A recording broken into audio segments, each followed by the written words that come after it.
السلام علیکم ورحمۃ اللہ وبرکاتہ۔ آج میری ایک کزن کا شام کی چائے بناتے ہوئے ہاتھ جل گیا، آنکھوں میں آنسو تھے۔ والد صاحب نے دیکھا تو ایک دم ہاتھ تھام لیا اور تڑپ سے گئے، پھر دوسرے ہاتھ سے چائے کی پیالی پرے کھسکائی اور فوراً مرہم اٹھا لائے۔ اب مرہم بھی لگا رہے ہیں اور والدہ صاحبہ کی کلاس بھی۔ کیوں بھیجتی ہو آخر اسے کچن میں؟ 1000 بار کہا ہے کہ اس سے کوئی کام نہ کرایا کرو۔ اس کی ماں خود سکتے میں بیٹھی تھی کہ اس کی بیٹی کا ہاتھ جلا تھا اور قرب ان کی آنکھوں میں نظر آ رہا تھا۔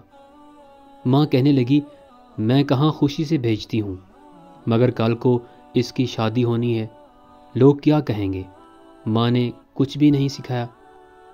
اس کی ماں بہت دکھی لہجے میں وضاحت دے رہی تھی۔ والد صاحب کہنے لگے، ہاں تو کہتے رہیں لوگ جو ان کو کہنا ہے، مگر اب یہ کچن میں نہیں جائے گی۔ والد صاحب نے اپنی بیٹی کو بے ساختہ گلے لگایا اور اماں کو وارن بھی کر دیا۔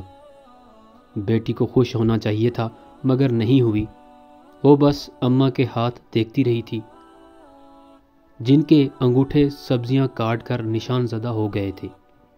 کتنی ہی بار ان کا ہاتھ جلا تھا، سیاہ داغ نما نشان موجود تھے، البتہ زخم مندمل ہو چکے تھے، بلکہ ابھی ہفتہ پہلے چھری سے شہادت کی انگلی پر اتنا بڑا کٹ لگ گیا تھا، بہت خون بہا، مگر انہوں نے پٹی بھی نہ باندھی کہ بس ٹھیک ہے ٹھیک ہے، مگر کچھ بھی تو ٹھیک نہیں تھا۔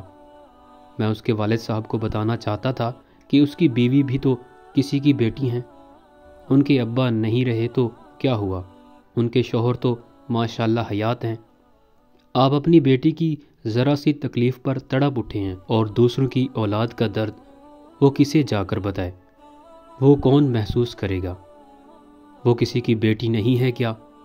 کاش دنیا کے تمام مرد جس طرح اپنی ماں بہن اور بیٹی کے لیے حساس ہوتے ہیں، بالکل اسی طرح بیوی کے لیے بھی فکر مند ہو جائیں تو کتنی ہی عورتیں حقیقتاً جی اٹھیں گی۔